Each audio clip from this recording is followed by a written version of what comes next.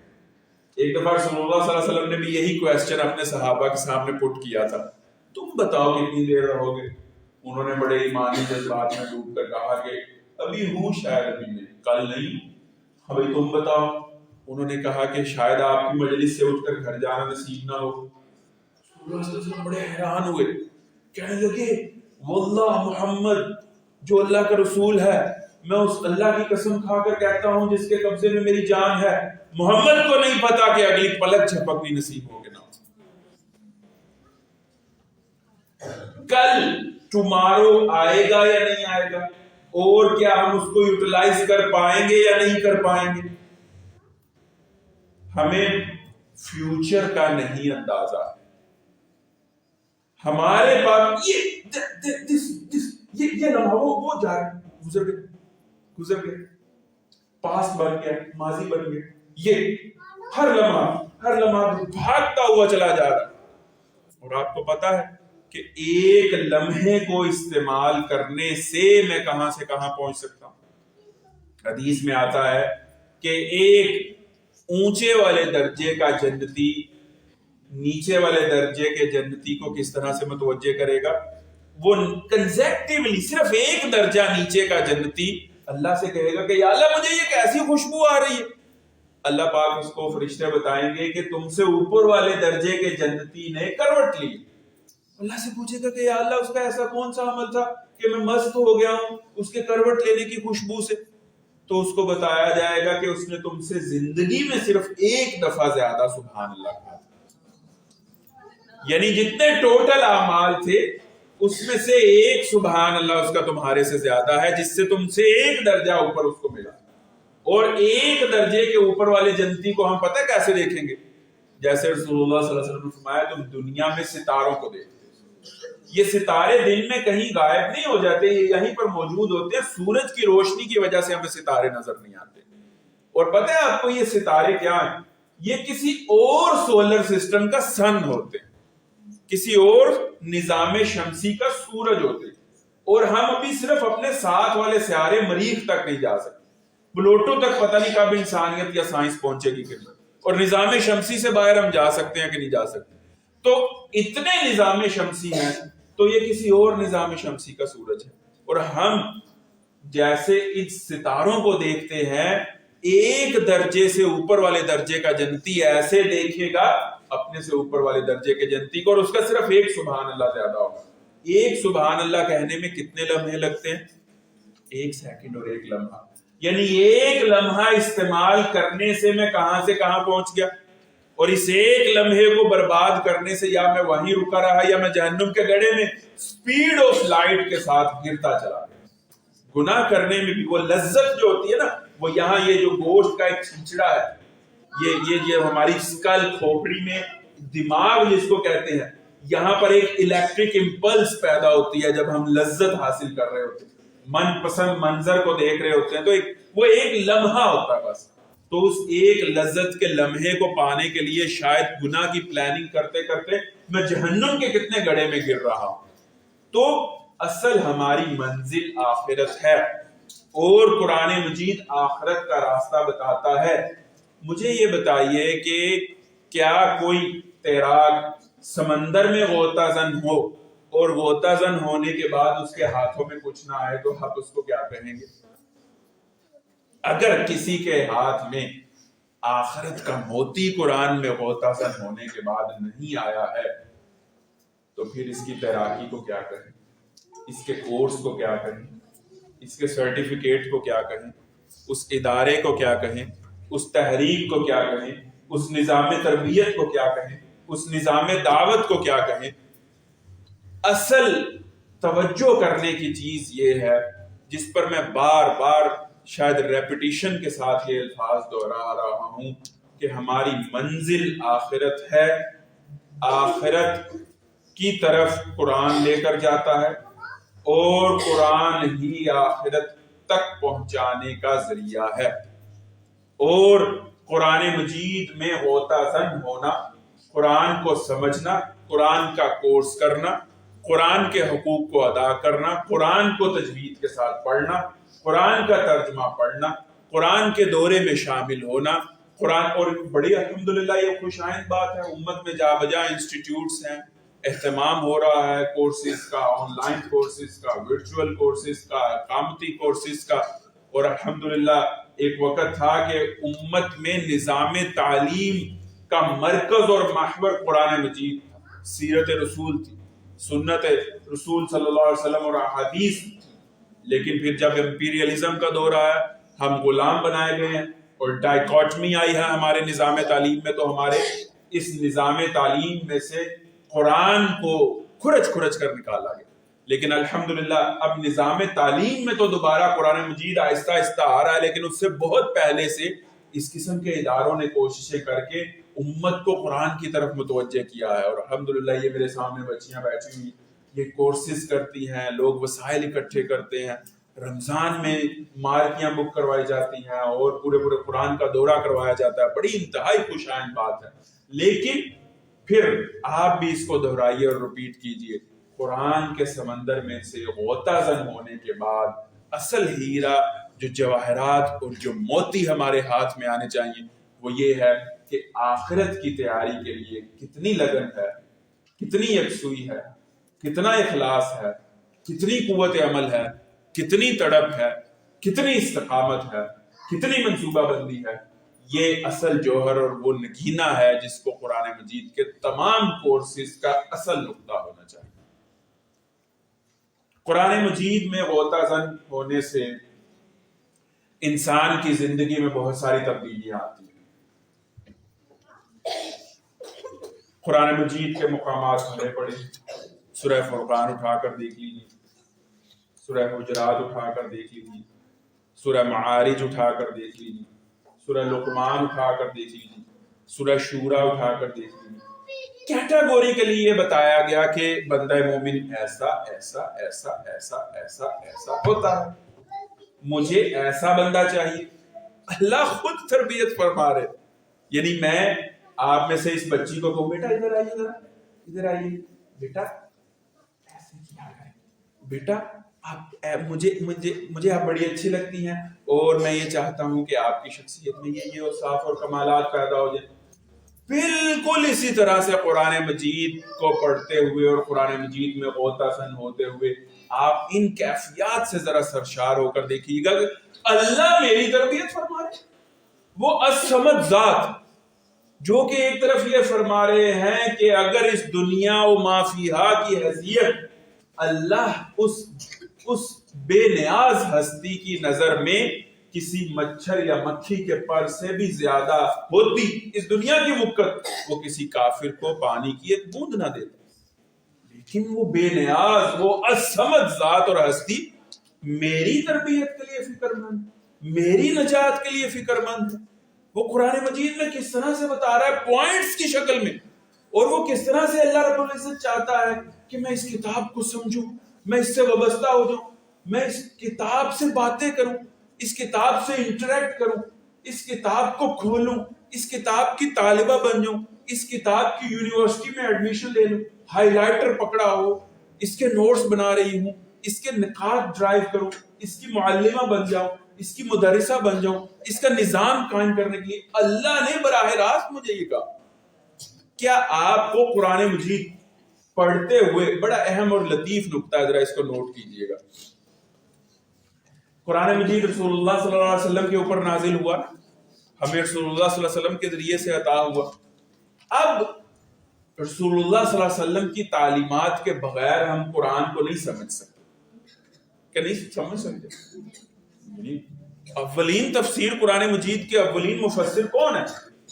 آپ علیہ السلام کی ذات، آپ کی احادیث، اس کے بعد صحابہ، اس کے بعد سارا صالحین کا ایک سلسلہ. ہم نے اس سارے سلسلے سے پیوست رہ کر اس سے منقطع ہوئے بغیر قرآن کو سمجھنا ہے. لیکن کیا قرآن کو پڑھتے ہوئے آپ کو ایسا نہیں لگتا کہ براہ راست اللہ مجھ سے مخاطب یا رسول اللہ کے ذریعے سے مخاطب؟ بہت کم آیات ایسی ہیں جس میں یہ کہا گیا ہے کہ محمد صلی اللہ علیہ وسلم کہہ دیجیے اپنی امت کو. محمد صلی اللہ علیہ وسلم کہہ دیجئے زیادہ تر آیات یا ایھا الذین آمنو، اے ایمان والو، اے میرے بندو، اے جنت کے طلبگاروں. کتنی زبردست بات ہے کہ براہ راست خود اللہ میری اور آپ کی تربیت فرما رہے ہیں اور خود کہہ رہے ہیں کہ جس منزل تک تم پہنچنے کہ خواہش مندو یہ قرآن اس کا ذریعہ ہے، اس سے وابستہ ہو جو، اس سے چمٹ جاؤ. اس لیے قرآن مجید کو کہا گیا کہ یہی اللہ کی رسی ہے. اس لیے کہا گیا کہ یہ قرآن مجید ہی یا تو تمہارے حق میں گواہی دے گا یا تمہارے خلاف روز محشر گواہی دے گا. قرآن مجید ایک محض کتاب ہے، لیکن یہ ہمارے یا تو حق میں گواہی دے گا یا ہمارے خلاف، اور پھر قبر کی یا تو یہ روشنی بن جائے گا. اور اگر قرآن مجید کے حقوق ادا نہیں کیے، میں متعدد مجالس میں یہاں پر تذکرہ کرتا ہوں قرآن مجید کے حقوق کا، 5 یا 6 حقوق ہیں. ایک حقوق کو ڈبل کر لیں تو 5، اور اگر دونوں کو علیحدہ ادا کر رکھیں تو 6 حقوق ہیں. کون آپ میں سے کوئی بچی بہن قرآن مجید کے حقوق گنوائے گی؟ رسول اللہ صلی اللہ علیہ وسلم کے ہر امتی کے اوپر قرآن مجید کے کون کون سے حقوق ہیں؟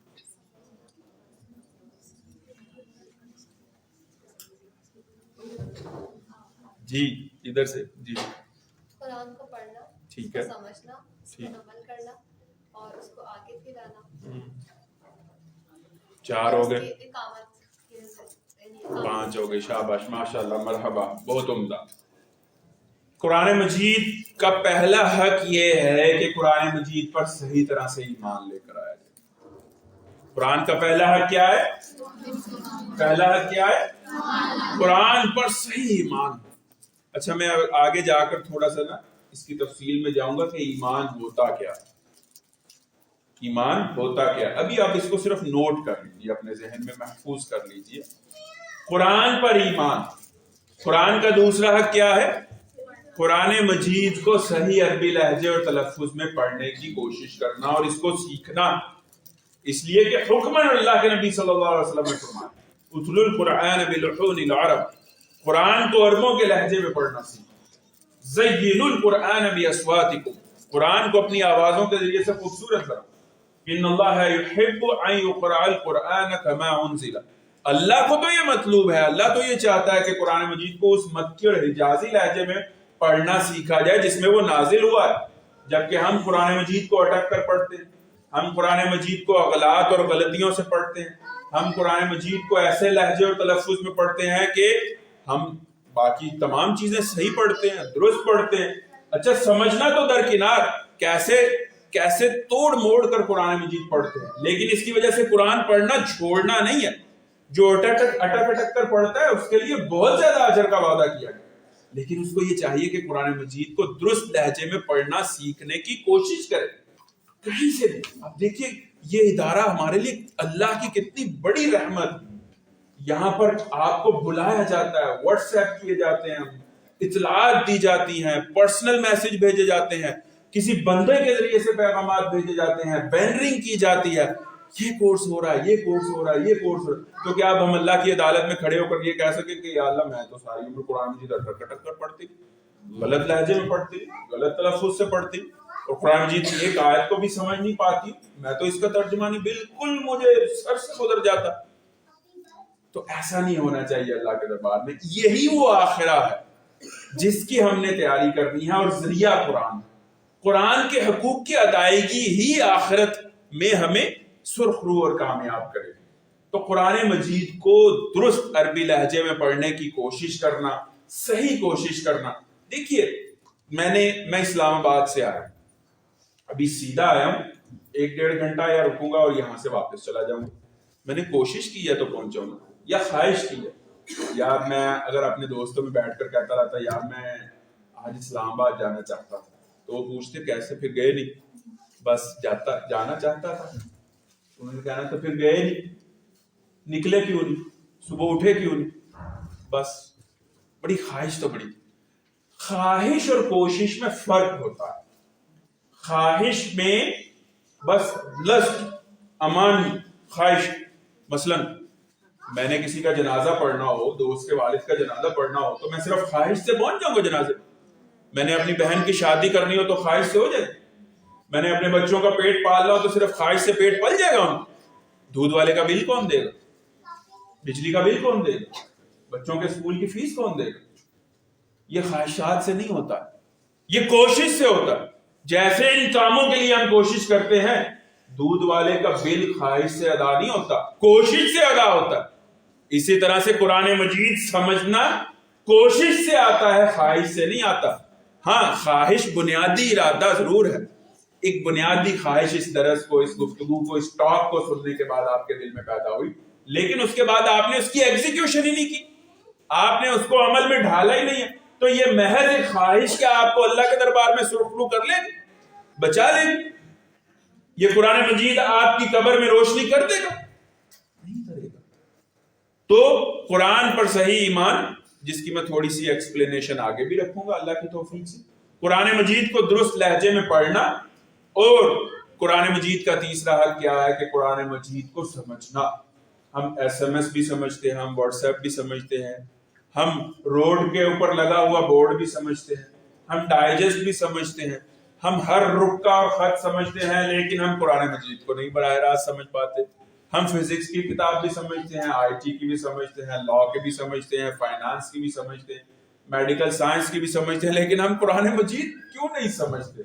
میں نے شاید پہلے بھی یہ تذکرہ کیا ہو، ہارورڈ یونیورسٹی نے ایک ریسرچ کنڈکٹ کروائی تھی کہ دنیا میں سب سے زیادہ پڑھی جانے والی کتاب کون سی ہے، تو انہوں نے پورے 7 بر اعظموں میں اس تحقیق کو کروایا کہ پوری دنیا میں سب سے زیادہ Quran is the most read book in the world, پوری دنیا میں سب سے زیادہ پڑھی جانے والی کتاب کون سی ہے؟ قرآن۔ لیکن پھر اس ریسرچ کے آخر میں نے وہ ریسرچ پڑھی، تو اس ریسرچ کے آخر میں ایک پیرا لکھا ہوا تھا، پہلے خوشی سے میرے دل میں لڈو پھوٹ رہے تھے، لیکن آخر میں انہوں نے ایک پیرا لکھا ہوا تھا جس کو پڑھ کر یقین کیجئے کہ میں ندامت سے بہت زیادہ میں شرمندہ ہوا، اور پھر میں نے اللہ سے دعا مانگی کہ یا اللہ قرآن مجید کا یہ جو حق ہے کہ اس کو سمجھایا جائے، اس کی انڈرسٹینڈنگ کو عام کیا جائے، یا اللہ اس کے لیے قبول فرما لے اور کچھ کرنے کی توفیق عطا فرما۔ تو اس کے بعد سے شاید اللہ تعالیٰ نے کچھ کام بھی لیا ہے، الحمدللہ یہ اس کا فضل اور توفیق ہے۔ وہ جملہ یہ لکھا ہوا تھا کہ اگرچہ قرآن مجید پوری دنیا میں سب سے زیادہ پڑھی جانے والی کتاب ہے، لیکن قرآن مجید پوری دنیا میں سب سے زیادہ بغیر سمجھے پڑھی جانے والی کتاب، ایسی دنیا کی کوئی کتاب نہیں۔ سائیکالوجی پڑھنے والا سائیکالوجی کو سمجھ رہا ہوتا ہے، عمران سیریز پڑھنے والا عمران سیریز کو پڑھ، شعاع ڈائجسٹ پڑھنے والا شعاع ڈائجسٹ کو سمجھ کر پڑھ رہا ہو، اخبار جہاں والا اخبار۔ قرآن مجید پوری دنیا میں بہت زیادہ پڑھا جاتا ہے، یعنی کتنی عجیب بات ہے، یعنی سیلف کنٹراڈکٹری بات ہے، پڑھی تو بہت جاتی، ابے کیوں پڑھتے ہو؟ کیوں پڑھتے ہو؟ پھر پڑھنا نہیں چھوڑنا ہے، شیطان کہیں دل میں یہ نہ ڈال دے کہ سمجھتے تو نہیں پڑھنا چھوڑ دو۔ ایک ایک حرف پڑھنے کا کتنا ثواب ہے؟ 10 نیکیاں۔ الف لام میم کہنے سے صرف 30 نیکیاں انشاءاللہ میرے کھاتے میں ڈال دی گئی۔ لیکن قرآن مجید کیا ہے اصل میں؟ لِيَدَّبَّرُوا آیَاتِهِ وَلِيَتَذَكَّرَ أُولُو الْأَلْبَابِ، نازل ہم نے اس لیے کیا کہ ہم اس کو سمجھیں، تم لوگ اس کو سمجھو، انسانیت اس کو سمجھے، پہلے خود سمجھو پھر سمجھاؤ، اس لیے نازل کیا گیا ہے کہ نہیں کہ طوطے کی طرح رٹ لو بس، پڑھتے جاؤ صبح، پتہ ہی نہیں ہے تمہیں، آپ کو پتہ ہی نہیں ہے کہ اللہ تبارک و تعالیٰ نے آپ سے کیا کلام کیا ہے، کیا مخاطب ہے، اس کا مدعا کیا ہے، اس کا منشا کیا ہے، اللہ تعالیٰ کہنا کیا چاہتا ہے۔ تو قرآن کا تیسرا حق قرآن مجید کو سمجھا جائے، قرآن مجید کا چوتھا حق قرآن مجید کی تعلیمات کو عام کیا جائے، ابلاغ کیا جائے۔ اچھا مجھے ایک بات بتائیے، ایک مثال کے ذریعے سے میں آپ کو یہ بات سمجھاتا ہوں۔ سب سے زیادہ قیامت والے دن نیکیاں کس کے نام اعمال سے نکلیں گی؟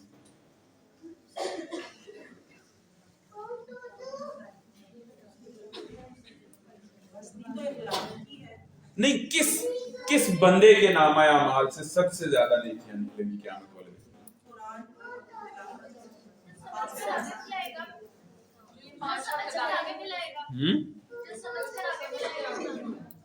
ٹھیک ہے، نام لے کر بتائیں کہ رسول اللہ صلی اللہ علیہ وسلم کے نام ہے۔ اس لیے کہ رسول اللہ صلی اللہ علیہ وسلم کی امت کو ایک ایسی رات دی گئی ہے جس میں عبادت کی کیا ہے، لیلۃ القدر میں عبادت کیا ہے، 1000 مہینوں سے بہتر ہے. تو اب جتنے لوگوں نے عبادت کی، اس لیے کہ رسول اللہ صلی اللہ علیہ وسلم کا کیا ارشاد ہے، من دل علی عمل فلہ اجر مثل عامل، جس نے کوئی بھلی بات اور نیکی کی بات کسی کو سکھائی اور بتائی، عمل کرنے والے کے لیے بھی وہی اجر ہے، اور جس نے بتائی اس کے لیے بھی تا قیامت اجر جاری. تو جتنی نمازیں پڑھی جا رہی ہیں، جتنا جہاد ہو رہا ہے، جتنے قرآن کورسز ہو رہے ہیں، جتنی بقرعید پر قربانیاں ہو رہی ہیں، جتنے حج اور عمرے ہو رہے ہیں، جتنے زکوٰۃ صدقات اور خیرات ہو رہی ہے، اور جتنے بھی نیک اعمال ہو رہے ہیں، یہ سارے کے سارے میرے اور آپ کے انشاءاللہ نامہ اعمال سے اگر اللہ نے قبول کر لیے، اللہ اور ہم نے اگر اپنے گناہوں کی معافی مانگ لی اور ہمارا خاتمہ ایمان پر ہوا، تو یہ کچھ جو ٹوٹی پھوٹی نیکیاں یہ ہمارے نامہ اعمال سے تو نکلیں گی، لیکن رسول اللہ صلی اللہ علیہ وسلم کے نامہ اعمال سے یہ ساری کی ساری نکلیں گی نا، نکلیں گی. اچھا ایک اور بات بتائیے، فرض کریں کہ کسی کے اوپر 10 برس کی عمر میں نماز اس نے پڑھنی شروع کر دی، اور آپ میں سے کسی خاتون کو 65 برس کی عمر نصیب ہوئی اور اس نے 10 برس کی عمر میں نماز پڑھنی شروع کر دی، تو ٹوٹل قیامت والے دن اس کے نامہ اعمال سے کتنی نمازیں نکلنی چاہیے، کتنے سال کی؟ 55 سال کی.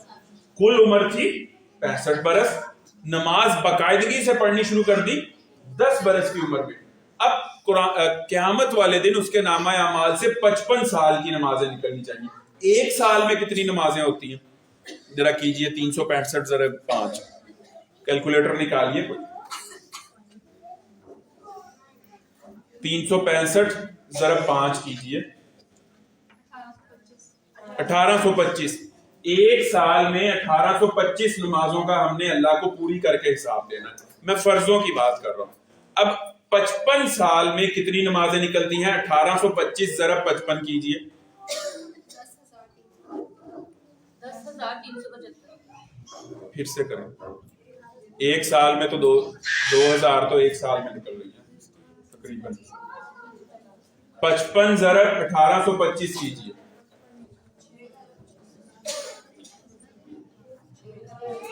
میتھمیٹکس کمزور ہے. کتنی؟ 1,00,000. چلے 1,0375 نمازیں جس نے 10 سال کی عمر میں، بڑا اچھا یہ نقطہ ہے، اس کو ذرا سمجھنے کی کوشش کیجیے. جس نے آپ میں سے 10 سال کی عمر میں باقاعدگی سے نمازیں پڑھنی شروع کر دی اور اللہ نے اس کو 65 برس کی عمر نصیب کی، 65 برس کی عمر میں اس کا انتقال ہو گیا، قیامت والے دن اس کے نامہ اعمال سے کتنی نمازیں نکلنی چاہیے؟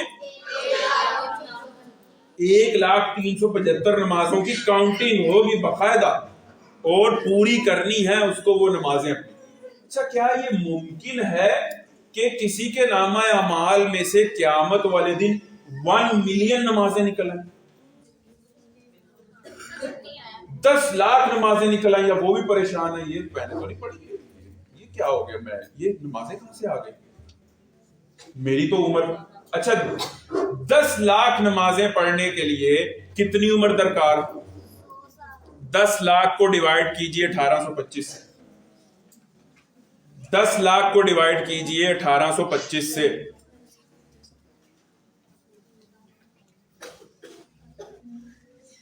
یعنی اگر یہ کوئی چاہتا ہے کہ قیامت والے دن اس کے نامہ اعمال سے 1 ملین یعنی 10 لاکھ نمازیں نکلیں تو اسے کتنا جینا پڑے گا؟ کتنا؟ 547 برس کی عمر اگر کوئی پائے، کیا یہ ممکن ہے؟ ممکن تو نہیں ہے.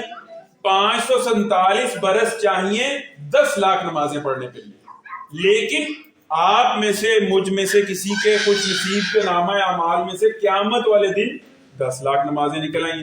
اس کی کیا وجہ ہے؟ قرآن مجید کا یہ والا حق ادا کیا ہے اس نے کہ قرآن مجید کیا کہتا ہے؟ 700 دفعہ قرآن مجید میں کس کا تذکرہ آیا ہے؟ نماز کا. اب اس نے قرآن مجید پہلے سمجھا پھر آگے سمجھایا، قرآن کا یہ حق ادا کر دیا.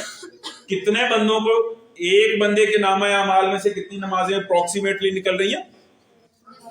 55 برس کا جس نے زندگی پائی تقریباً 1,75,000. تو صرف 5 بندوں کو جس نے نمازی بنا دیا. اب یہ ساری نمازیں خود تو نہیں پڑھ سکتا, یہ اتنی ہی پڑھے گا جتنی اس پر فرض تھی 55 برس کی عمر تک کے لیے.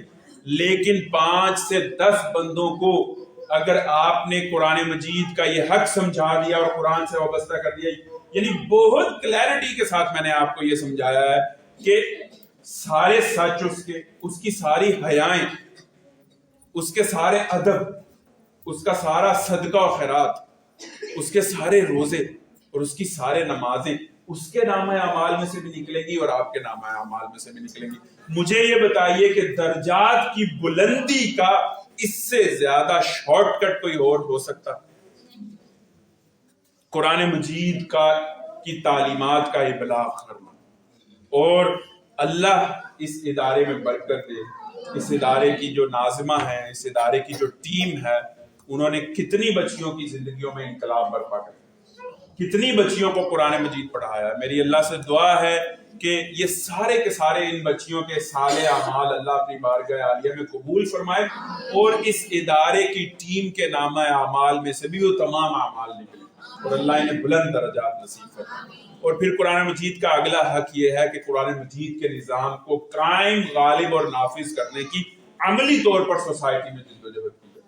یہ کیا بات ہے کہ اہل ایمان سمٹ رہے, سکڑ رہے, بدی غالب آ رہی, ظلم بڑھتا چلا جا رہا, بے حیائی منہ چڑھ کر بول رہی, تعلیمی اداروں میں کنسرٹ بڑھ رہے, شادیوں اور مہندیوں میں شریف گھرانوں کی بچیاں ناچ رہی, معاشرے میں جھوٹ بڑھتا جا رہا, رشوت بڑھ رہی, دنگا و فساد بڑھ رہا, والدین کی نافرمانی بڑھ رہی, بے ادبی بڑھ رہی, مسجدیں ویران ہو رہی, نماز چھوڑنا فیشن بن گیا, اور ہم لوگ جو ہیں وہ ہمارے کان پر جو ہی نہیں لیتے. بدی کو دیکھ کر دل میں کڑن پیدا نہ ہونا. رسول اللہ صلی اللہ علیہ وسلم نے فرمایا ذالک اضعف الایمان ولیس وراء ذالک حبۃ خردل من الایمان.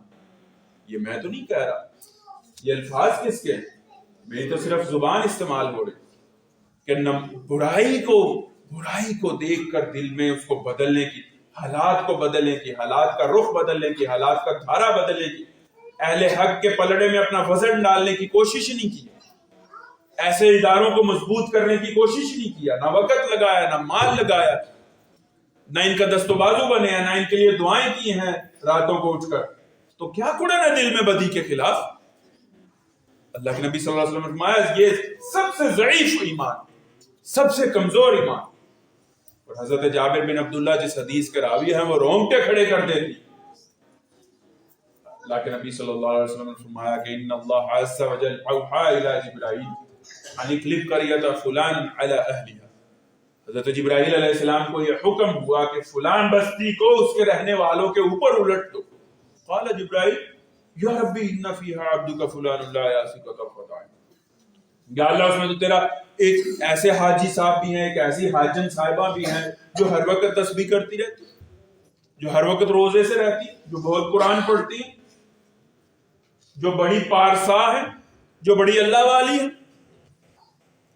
تو اللہ نے کیا کہا, اقلبها علیہ اول فإن وجہہ لم یتمعر فی ساعۃ قط.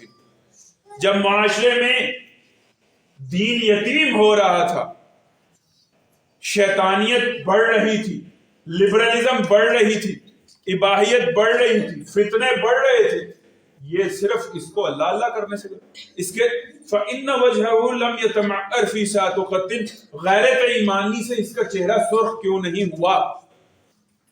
تو یہ قرآن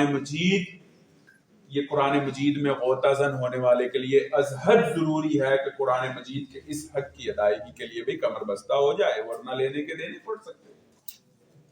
قرآن مجید یہ چاہتا ہے کہ قرآن مجید کی چھتری کے لیے, اس کے نظام کے لیے ہم سب آپس میں مل کر جدوجہد کریں, اسلامی تحریکوں کا حصہ بنیں, اسلامی تحریکوں کے دست و بازو بنیں, اور اپنے مال اور برکت اور دعاؤں میں سے اس کے لیے حصہ مختص کریں. اب میں آخر میں اپنی گفتگو کو سمیٹتے ہوئے 6 ایسے نکات آپ کے سامنے رکھنا چاہتا ہوں جو قرآن مجید کے پڑھنے والے کے لیے کور ویلیوز ہیں. پہلے آپ ان کو لکھ لیجئے. قرآن مجید کو پڑھنے والا مومن ہونا چاہیے.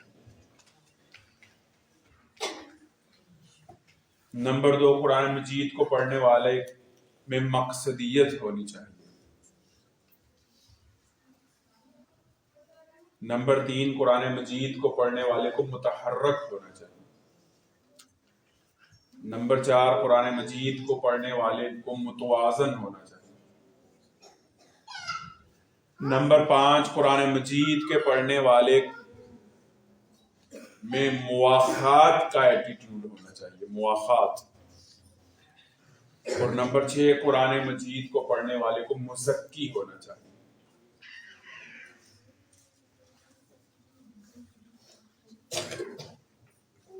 اب اچھا، یہ جو 6 میم میں نے آپ کو لکھوائے ہیں، مومن، دوسرا کون سا؟ مقصدیت، تیسرا، چوتھا، پانچواں مواخات کا ایٹیٹیوڈ ہو، اور چھٹا یہ جو 6 میم ہیں ان کو آپ کسی بھی طرح سے ریفریز کر سکتے ہیں. میں صرف آپ کو سمجھانے کے لیے یہ 6 یہ قرآن مجید کے مطالعہ کا جوہر ہے. اللہ نے قرآن مجید میں جا بجا اوصاف کا ذکر کیا ہے کہ مجھے جو بندے چاہیے ان میں یہ کوالٹیز، یہ کریکٹرسٹکس، یہ ٹریٹس، یہ محاسن، یہ اوصاف ہونے چاہیے. لیکن ایک کانسیپٹ کو سمجھیے، کچھ ہوتی ہیں کور ویلیوز. کور ویلیوز یعنی کچھ اوصاف ایسے ہوتے ہیں جو آپ کے اندر دیگر اوصاف پیدا کر دیتے ہیں. ایک صحابی آتا ہے رسول اللہ صلی اللہ علیہ وسلم کے پاس اور کہتا ہے کہ مل اسلام یا رسول اللہ، اللہ کے نبی صلی اللہ علیہ وسلم اسلام کیا ہے؟ تو آپ اس کو کہتے ہیں کہ اسلام یہ ہے کہ لا تغضب، غصہ نہ کیا کرو.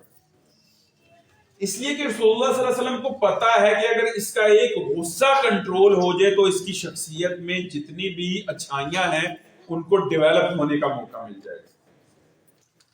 ایک صحابی آ کر رسول اللہ صلی اللہ علیہ وسلم سے پوچھتا ہے مل اسلام یا رسول اللہ، تو آپ اس کو کہتے ہیں کہ اطیب الکلام و اطعام الطعام، کھانا کھلانا اور اچھی گفتگو کرنا. اب رسول اللہ کو پتا ہے کہ اس کا دل اگر کھل جائے، اس میں سے بخل ختم ہو جائے، جی کی تنگی، وَمَن يُوقَ شُحَّ نَفْسِهِ فَأُولَٰئِكَ هُمُ الْمُفْلِحُونَ، جو دل کے چھوٹے پن سے، جس نے اپنے آپ کو دل کے چھوٹے پن کو کنٹرول کر لیا، فیاضی آ گئی، وسیع القلبی آ گئی، یہ فلاح پانے والا. تو اب رسول اللہ صلی اللہ علیہ وسلم نے اس کو، رسول اللہ صلی اللہ علیہ وسلم چونکہ سب سے بڑے مربی اور مزکی تھے، ہم سب کے مرشد، تو رسول اللہ صلی اللہ علیہ وسلم کو پتا تھا کہ اگر اس کی ایک ویلیو چینج ہو جائے تو اس کی شخصیت میں انقلاب برپا ہو جائے.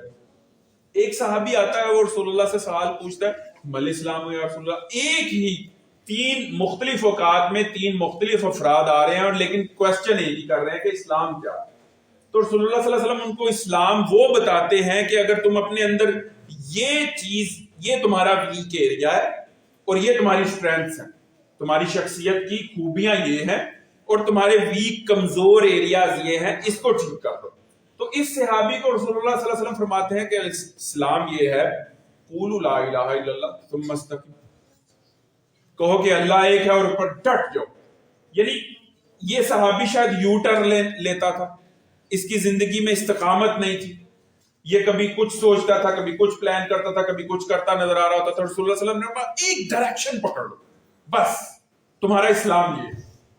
تو اس کانسیپٹ کو سمجھیے. یہ 6 میم سمجھانے سے پہلے آپ اس کانسیپٹ کو اچھی طرح سے سمجھیے کہ ہماری شخصیت میں جتنی بھی خامیاں ہیں ان کی وجہ 2-3 خامیاں،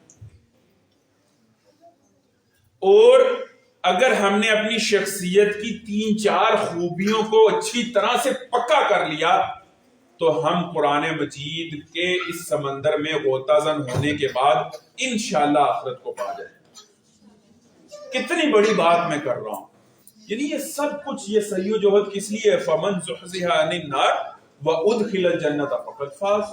جو کوئی اس آخرت کے دن جہنم سے بچا لیا گیا اور چل تو جنت میں چلا جا، یہی کامیابی ہے، اسی کامیابی کے لیے جی رہے ہیں، اسی کامیابی کے لیے کھپ رہے ہیں. تو کتنی بڑی بات میں کر رہا ہوں کہ قرآن مجید میں غوطہ زن ہونے کے بعد اگر کسی کو کامیابی مل گئی تو پھر اس کی وجہ کیا ہوگی کہ آپ نے اپنی شخصیت کے وہ 2-3 ویک ایریاز تلاش کر لیے ہیں اور آپ نے اپنی 2-3 سٹرینتھز کو پا لیا ہے. اچھا، سٹرینتھز کو پانے کے لیے میں آپ کو ایک اور مثال دیتا ہوں. ابو جہل کی شخصیت کے بارے میں آپ نے سنا ہے. ابو جہل کی کوئی 1-2 خوبیاں بتائیے مجھے. جی، مہمان نواز ہوا. ٹھیک ہے. اور ابو جہل جہنمی ہے، رسول اللہ کا دشمن ہے، دین کا دشمن ہے، لیکن اس کی شخصیت کی 1-2 کوالٹیز اور بتائیے آپ ذرا غور کیجیے. یہ سوچنے کا ایک پہلو ہے نا، سوچنے کا ایک انداز.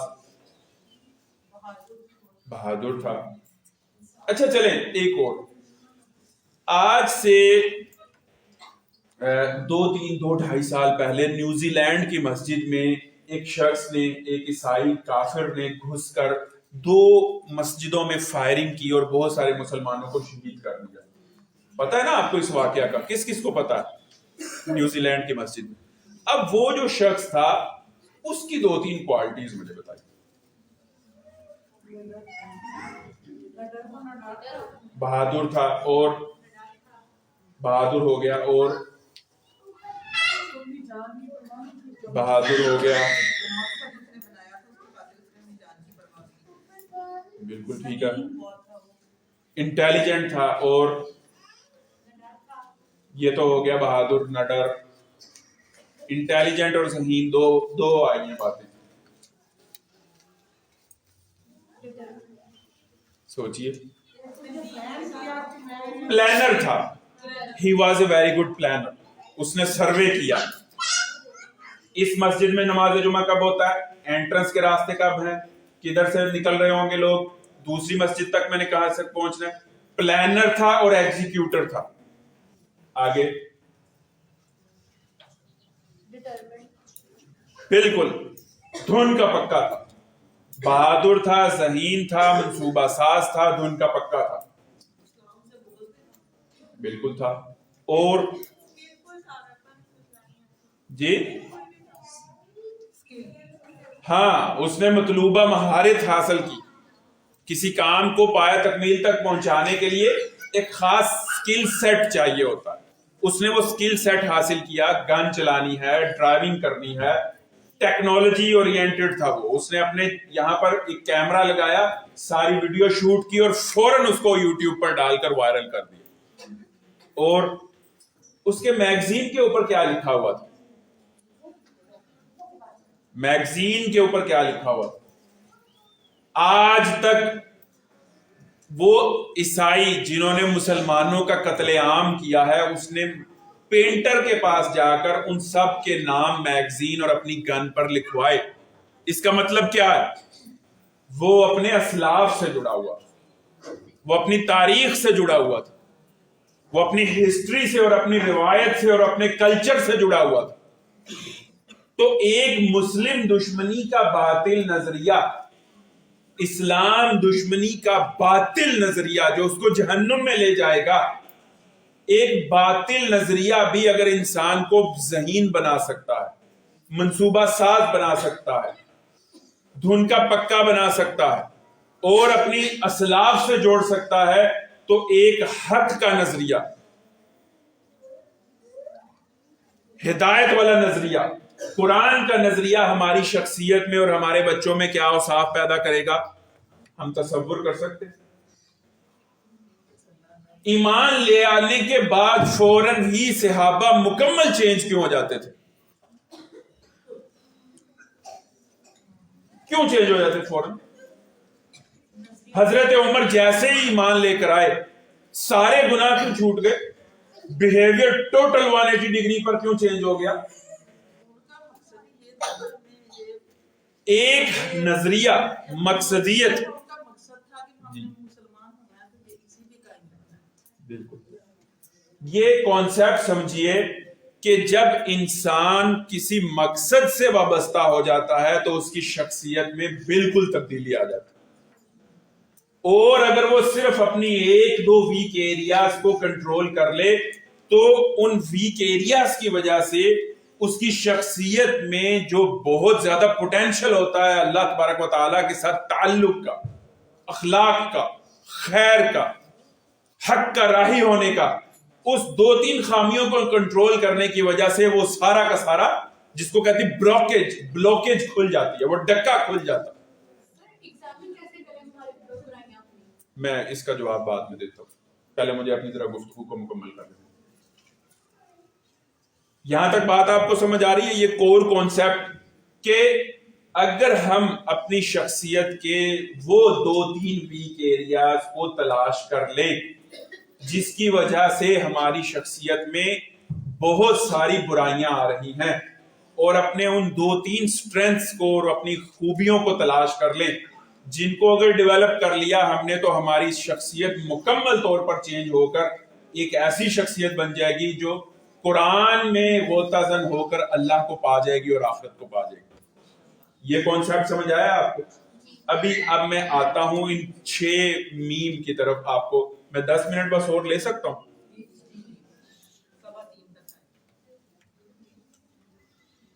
مومن ہونا چاہیے۔ قرآن مجید میں جو شخص جو اللہ کا بندہ اور بندی معتزن ہو کر نکلا ہے اس کو مومن ہونا چاہیے۔ دیکھیے، اگر میں آپ سے یہ کہوں کہ زمین گول نہیں ہے، زمین چکور ہے، یا اس موبائل فون کی طرح کی شیپ ہے زمین کی، تو آپ مان لیں گے؟ مان لیں گے؟ کیوں؟ کیسے پڑھا ہے؟ کہاں پڑھا ہے؟ ہم نے کتابوں میں پڑھا ہے۔ اس کا مطلب کیا ہے کہ we believe in books، ہم کچھ کتابوں پر یقین رکھتے ہیں۔ اگر میں یہ کہوں کہ ماؤنٹ ایوریسٹ نہیں ہے، ٹھپے ہیں، کوئی Mount Everest, there is no Mount Everest in the world، تو آپ یقین کر لیں گے؟ آپ کہیں گے نہیں۔ کیا آپ میں سے کسی نے ماؤنٹ ایوریسٹ کو چھو کر دیکھا، ہاتھ لگا کر دیکھا، یا خود فزیکلی جا کر دیکھا؟ کتابوں پر یقین اور ایمان۔ تو اس کا مطلب یہ ہے کہ کتابوں پر ہمارا، کچھ کتابوں پر بہت زیادہ بلیو ہے۔ اگر میں آپ میں سے کسی کو کہوں کہ یہ بہت اچھی پیکنگ میں آپ کے لیے زہر اسلام آباد سے لے کر آیا ہوں، یہ پلیز کھا لیجئے، آپ کھائیں گی؟ کیوں؟ تو کیا ہوگا؟ کس نے کہا؟ میں تو یہی کہا نا، لیکن پیکنگ بہت اچھی ہے اور میں کہہ رہا ہوں کھا لیجئے۔ اتنی فیسینیٹنگ پیکنگ ہے اور میں موٹیویٹ بھی کر رہا ہوں کہ زہر میرے کہنے پر کھا لیجئے، تو کیا آپ کھا لیں گی؟ کیوں؟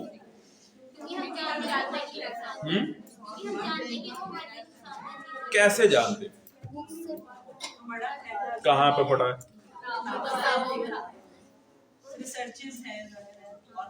ریسرچ میتھڈولوجیز کیا ہوتی ہے؟ ریسرچ یہ ہے کہ آپ نے یا خود زہر کھایا یا کسی کو اپنی نگرانی میں زہر کھلایا اور وہ مر گیا، اس کو تحقیق کہتے ہیں۔ اچھا، میں 2 لاکھ روپیہ انعام آفر کرتا ہوں، کھا لیں؟ اچھا، میں ایمبولینس یہاں پر باہر منگوا دیتا ہوں، ایمبولینس کھڑی ہوگی، میں شورٹی دیتا ہوں، آپ کو ہاسپٹل لے جایا جائے گا، 2 لاکھ روپیہ میں آپ کے اکاؤنٹ میں ابھی پیشگی ٹرانسفر کر دیتا ہوں، پیکنگ زہر کی بہت اچھی ہے، میری موٹیویشن بھی ہے کہ آپ زہر کھا لیں۔ دیکھیے پروبیبلٹی ڈیتھ کی کتنی کم ہو رہی ہے، پروبیبلٹی کتنی کم ہو رہی ہے۔ ایک اور مثال سے سمجھ لیجیے، اگر یہاں پر ایک کالا ناگ آ جائے تو یہاں پر کوئی بھی نہیں ہوگا، سب بھاگ جائیں گے۔ حالانکہ امکان، جس کو پروبیبلٹی کہتے ہیں، امکان کہ ہر سانپ زہریلا ہوتا ہے 50% امکان، یعنی موت کا امکان 50% رہ گئے، کیونکہ ہر سانپ زہریلا نہیں ہوتا۔ یہاں حال میں 100-125 کے قریب لوگ بیٹھے ہوئے ہیں، تو 50/120، اس سے اور امکان، یعنی کتنا امکان کم ہو گیا؟ کہیں شاید کوئی 1.1%۔ پھر اس کے بعد سانپ آپ کو ہی ڈسے گا اور وہ سانپ زہریلا ہی ہوگا اور مجھے ہاسپٹل نہیں لے جایا جائے گا اور اگر لے جایا بھی جائے تو میں جہاں بھر نہیں ہو سکوں گی. کتنا تھوڑا امکان ہے مرنے کا لیکن دوڑے لگوا دیتا. یقین بہت بڑی چیز ہے. وَمَا لَكُمْ لَا تُؤْمِنُونَ بِاللَّهِ. او believers, why you don't believe? قرآن اس لیے تو کہتا ہے یا ایھا الذین آمنوا آمنو، ایمان والو ایمان لے کر آؤ. 100% یقین والا ایمان. والذین یؤمنون بالغیب، تم نے اللہ کو نہیں دیکھا ہے لیکن قلب کی آنکھ سے دیکھو، اپنے انجام کو دیکھو، اپنے رسول کی تعلیمات کو دیکھو. یہ قرآن مجید میں غوطہ زن ہو، یہ تمہاری آخرت کی فلاح اور کامیابی کے لیے. اتنا بلیو، اتنا یقین، اتنا توکل، اتنا بھروسہ، اتنا کیفیات سے سرشاری، یہ مطلوب ہے. یہ پہلا میم ہے، ایسا مومن ہونا چاہیے. دوسرا میم مقصدیت. اس کی تھوڑی سی وضاحت میں نے پہلے کر دی. کسی بھی نظریے یا مقصد سے وابستگی انسانی شخصیت میں بہت کمالات پیدا کر دیتی، حتیٰ کہ ایک باطل نظریہ بھی. اس کی ایک اور مثال لیجیے. فرض کر لیں آپ جو ہے وہ گاڑی پر جا رہی ہوں اور آپ گاڑی ڈرائیو کر رہی ہوں اور آپ نے اگلی گاڑی کو ہٹ کر دیا اور اگلی گاڑی کا جو ہے وہ پیچھے سے کافی نقصان ہو گیا. اب اگلی گاڑی میں جو خاتون بیٹھی ہوئی ہیں وہ ایک دم سے نکلی ہیں جلاتی بھناتی ہوئی. اندھی ہو تم کیا دیکھ نہیں رہی تھی؟ میری گاڑی کا نقصان کر دیا، یہ ہے وہ ہے. اچھا، کسی طرح سے ایک دم سے کسی شناخت سے یا کسی علامت سے انہیں یہ پتا چلا کہ یہ بھی قرآن انسٹیٹیوٹ فیصل آباد میں پڑھتی ہے یا ٹیچر ہے، نقاب کیا ہوا تھا آپ نے بھی، انہوں نے بھی نہیں پہچان سکی. تو ایک دم ان کے رویے میں تبدیلی نہیں آ جائے گی، اس لیے کہ آپ کا اور ان کا مقصد ایک ہے. تو مقصد انسان میں بہت سارے اوصاف اور کوالٹیز اور اخلاقیات پیدا کر دیتا ہے. مومن میں مقصدیت ہونی چاہیے. مومن ہو اور اس میں مقصدیت ہو، کسی نظریے سے وابستگی ہو. ابو جہل اور نیوزی لینڈ کی مسجد میں فائرنگ کرنے والا ایک باطل نظریے کے پیروکار ہونے کی وجہ سے بھی ان کی شخصیت میں بہت ساری کوالٹیز پیدا ہو گئی. تو کل ان صلاتی و نسکی و محیای و مماتی للہ رب العالمین، یہ نظریہ کہ یا اللہ میں نے شعوری طور پر اپنا جینا اور مرنا تیرے نام کر دیا ہے، یا اللہ امت کا درد نصیب فرما، قرآن میں غوطہ زن ہونا نصیب فرما، قرآن کے حقوق کی ادائیگی کے لیے چن لے. یہ اللہ کے ساتھ یہ جو ٹاک ہے، یہ جو باتیں ہیں، یہ جو خدا سپردگی ہے، یہ آپ کی شخصیت میں کمالات پیدا کر دے گی انشاءاللہ. اگلا میم کیا ہوا؟ متحرک. دیکھیے نظریے کی صداقت انسان کو کمفرٹ زون میں نہیں رہنے دیتی. میں کتنی آیات یہاں آپ کے سامنے، اب میرے پاس وقت نہیں ہے، میں نے گفتگو کو سمیٹنا ہے. رسول اللہ صلی اللہ علیہ وسلم کی ایک حدیث ہے بڑی پیاری، الجہاد ماض منذ بعثنی اللہ. جہاد تو اسی دن شروع ہو گیا تھا جس دن غار حرا میں اللہ نے مجھے نبی بنایا تھا. رسول اللہ کی حدیث ہے، ترمذی کی روایت ہے. لیکن کیا پہلے 13 سال رسول اللہ نے میدان جنگ میں قتال کیا؟ نہیں قتال کیا. یعنی جد و جہد اور قرآن مجید کے ذریعے سے کیا حکم دیا گیا ہے قرآن میں اللہ کو، وجاہدہم بہ جہادا کبیرا. نبی صلی اللہ علیہ وسلم اس قرآن کو ہاتھ میں لے کر معاشرے میں ہلچل پیدا کر دیجیے، باطل کا منہ سینک دیجیے، تحرک پیدا کیجیے. یہ کیسی دعوت ہے کہ جس سے باطل کو پریشانی کوئی نہیں؟ باطل کہہ رہا ہے لکم دینکم ولی دین، تم بھی اپنا کام کرتے رہو، ہم بھی اپنا کام کرتے رہو. دعوت کی اٹھان تو ایسی ہونی چاہیے، نظریے میں ایسی چاشنی اور صداقت ہو کہ باطل جو ہے وہ اپنا سا منہ لے کر آئے، باطل کو جان کے لالے پڑ دے، باطل بھاگنے کی تیاری کرنی شروع کر دے. ایسا تحرک ہو. اور یہ تحرک اور یہ جہاد مجھ پر اور آپ پر فرض ہے. میرے پاس وقت نہیں ہے کہ میں آیات کے ریفرنس دے. اس تحرک کے بغیر، اس کشاکش کے بغیر اور سوسائٹی میں نظریاتی کشمکش برپا کیے بغیر مومن کی نجات ممکن نہیں. مجھے تو میں نے بہت کوشش کی ہے کہ مجھے کوئی آیت ایسی ملی. یا ایھا الذین آمنوا هل ادلکم علی تجارۃ تنجیکم من عذاب الیم. ایمان والوں اور والیوں، تمہیں میں کوئی ایسی تجارت بتا دوں جو تمہیں اللہ کے دردناک عذاب سے بچاتی ہے؟ تؤمنون باللہ ورسولہ وتجاہدون فی سبیل اللہ باموالکم وانفسکم، ایمان لاؤ اللہ پر اور اس کے رسول پر اور جہاد کرو قرآن کے ذریعے سے، تحرک کے ساتھ، کمفرٹ زون سے نکلو، اپنے ٹائمز کو پلان کرو اور سوسائٹی میں ایک کشمکش برپا کرو باطل کے خلاف۔ تو اگلا میم کیا ہوا؟ متحرک، اور اگلا میم اس سے کیا ہوا؟ متوازن۔ دیکھیے ایک ڈائریکشن پکڑی ہے دین کی خدمت، بہت سارے ایونیوز بیک وقت نہ کھولیے، اپنے موڈ کو سیٹ رکھنا سیکھیے۔ آپ کا موڈ کس وجہ سے ڈسٹرب ہوتا ہے اور آپ کی قوت عمل تحلیل ہو جاتی ہے، اس کو آئیڈینٹیفائی کیجیے۔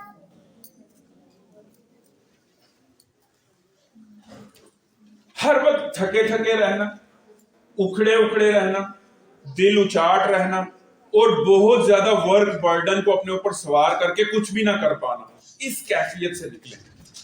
ایک یا دو چیزیں پکڑیں اور انہیں کمال تک پہنچا دیں، اور اپنے سارے رولز آئیڈینٹیفائی کریں۔ ماں ہوں، ٹیچر ہوں، بیوی ہوں، اللہ کی بندی ہوں، قرآن انسٹیٹیوٹ کی خادمہ ہوں۔ اب یہ ان سارے رولز میں سے میں نے سارے رول توازن کے ساتھ کیسے نبھانے ہیں؟ اپنی زندگی میں سے ٹائم ویسٹرز کو نکالیے، اچھی نیند لیجیے، اچھی خوراک لیجیے، اچھا لباس پہنیے، اور ایک ایسی دوستوں کی کمپنی ضرور اختیار کیجیے جس میں آپ بیٹھ کر آپ کے مسلز اور اعصاب ریلیکس ہو جائیں۔ اچھی صحبت ہو، بری صحبت نہیں، لیکن کوئی آپ کا یار اور آپ کی سہیلی ضرور ہونی چاہیے جن میں ہفتے بعد 1 یا 2 گھنٹے آپ ضرور بیٹھیں، اور لائٹ گپ شپ ڈسکشن اور ایسی مجلس ضرور اختیار کریں۔ اپنے آپ کو حشاش بشاش رکھنا دین کے خادموں کے لیے بہت ضروری ہے۔ یہ فتنوں کا دور ہے اور ڈپریشن اس دور کا ایک بہت بڑا فتنہ ہے۔ میرے پاس وقت نہیں ہے کہ میں ڈپریشن کے اوپر بات کر سکوں۔ میں جتنی بہنوں کے ساتھ آج کل ٹاکس کر رہا ہوں، بہنیں مجھ سے نمبر لیتی ہیں، اور بعد میں 70% بہنوں کے جو مجھے بعد میں تھارسس کر کے میں ان کی کاؤنسلنگ کرتا ہوں تو مجھے بتاتی ہیں کہ وہ ان میں ڈپریشن کی علامات ہیں، کیونکہ بنیادی طور پر میں ایک سائیکولوجسٹ بھی ہوں۔ ڈپریشن سوسائٹی میں، معاشرے میں بڑی تیزی سے بڑھ رہا ہے۔ اگر آپ ملٹی ٹاسکر نہیں ہیں، اگر آپ بہت سارے کام ایک دم سے کھول کر پریشان ہو جاتی اور گھبرا جاتی ہیں، تو آپ تھوڑے تھوڑے کاموں کی کمیٹی ڈال لیجیے۔ روزانہ تھوڑا سا ہی، روزانہ تحریک اور دعوت کا تھوڑا سا کام، روزانہ تھوڑا سا مطالعہ، روزانہ تھوڑی سی ورزش، روزانہ تھوڑی سی اپنے ساتھ باتیں۔ اچھا، وقت اور زندگی جو ہے نا، یہ ایک بہتا دریا ہے، آپ اس کو روک نہیں سکتے۔ آپ اس دریا میں سے ڈول نکال لیں، علم کا چھوٹے سے 2 چمچ روز نکال لیں، وہ ایک دن ایک ڈول بن جائے گا۔ تو آپ سارے جو غیر ضروری کام ہے نا ان کو چھوڑ دیجئے، اور جو ضروری کام ہے ان کی ترتیب بنا لیجیے۔ اس کو توازن کہتے ہیں، اور مومن میں یہ بڑی ویلیو ہوتی ہے، مومن بڑا متوازن ہوتا ہے۔ اچھا، اپنے مزاج کو انڈرسٹینڈ کرنا سیکھیں، اپنے آپ کو سمجھنا، اپنے مزاج اور اپنے رویے کو سمجھنا، اور اپنے مزاج اور رویے اور موڈ کا ماہر ہونے کی صلاحیت اپنے اندر پیدا کریں، اور اپنے اندر بہت سٹیبلٹی لے آئیں۔ موڈ کا ڈس آرڈر جو ہے یہ اس دور کا بہت بڑا فتنہ بنتا چلا جا رہا ہے۔ آپ کچھ کرنا چاہ رہے ہیں، کر نہیں پاتے، موڈ نہیں ہو رہا۔ تو اگلا میم کیا ہے؟ بندہ مومن قرآن میں سے غوطہ زن جو ہو کر نکلتا ہے، اس میں وہ متوازن شخصیت ہوتا ہے۔ اور اگلا موافات۔ قرآن مجید کی تعلیم کے مختلف جگہوں پر پلیٹ فارم بنتے چلے جا رہے ہیں، لیکن میں ایک میری نگاہ جس چیز کو نوٹ کر رہی ہے اور محسوس کر رہی ہے کہ قرآن مجید کی تعلیمات کے پلیٹ فارم زیادہ ہونے سے امت مزید تقسیم ہو رہی ہے۔ اپنے اپنے ادارے، اپنے اپنے انسٹیٹیوٹ، یہ سب ہونے چاہیے. اللہ ان اداروں کی وجہ سے خیر ہے, لیکن بہت زیادہ وحدت امت کی فکر رہتی ہے, مواخات کا جذبہ. اور قرآن مجید کی ساری تعلیمات جتنی بھی اخلاقیات کی ہے نا, انما المؤمنون اخوہ, مومن آپس میں ایک وحدت ہے, ایک امت ہے, ایک جسم. تو ابلاغ قرآن مجید کا ہو, قرآن مجید میں سے ہم یعنی ہم میں اور آپ اور ہم سب جو ہے نا وہ علیحدہ کیوں قرآن میں غوطہ زن ہو رہے ہیں. ہم سب جو ہے وہ سب ایک دوسرے کے ساتھ مل کر ہم امت مسلمہ بن کر غوطہ زن. تو قرآن مجید کی تعلیمات کے جتنے پلیٹ فارم بن رہے ہیں, دیکھیے ایک ہوتی ہے مصنوعی وحدت کہ سب ختم ہو جائیں, سب نام ختم ہو جائیں, سب پہچانے ختم ہو جائیں اور سب مل کیوں نہیں جاتے. ایسا ممکن نہیں ہے. ہونا کیا چاہیے, سب کہیں ہم بھی کام کر رہے ہیں, وہ بھی کر رہے ہیں, وہ بھی ٹھیک ہے, ہم بھی ٹھیک ہے, سب ٹھیک ہے. ہاں وہ بھی بہت عمدہ کام کر رہے ہیں, اللہ ہم سے بھی کچھ کام لے رہا ہے اس کی توفیق سے. تو یہ نہیں ہو سکتا کہ سب جو ہے وہ مل جائیں, سب مل نہیں سکتے, لیکن سب ایک دوسرے کو اپریشیٹ تو کریں, سب ایک دوسرے کے کام میں جتنا تعاون ہو سکتا ہے, جتنا اشتراک عمل ہو سکتا ہے وہ تو کریں. اور آخری کیا ہے, اب میں بہت شارٹ کر رہا ہوں, آخری کیا ہے, مزکی. قرآن میں غوطہ زن ہونے والے میں جو آخری وصف اور کوالٹی یہ ہونی چاہیے کہ وہ تزکیہ کہتے ہیں, ہر وقت ہر چیز کو امپروو کرتے رہنا, اپنی دل کی دنیا سے لے کر اپنے inner circle, heart is our inner circle, اور پھر ہمارا آؤٹر سرکل ہے, سارے بالکل باہر کئی سرکلز بنتے ہیں. میں مختصراً آپ کو بتاتا ہوں. اللہ کے نبی صلی اللہ علیہ وسلم نے فرمایا کہ ان فی الجسد مضغہ, تمہارے جسم میں گوشت کا ایک لوتھڑا ہے. اذا صلحت صلح الجسد کلہ, جب وہ ٹھیک ہو جاتا ہے جسم ٹھیک ہو جاتا ہے.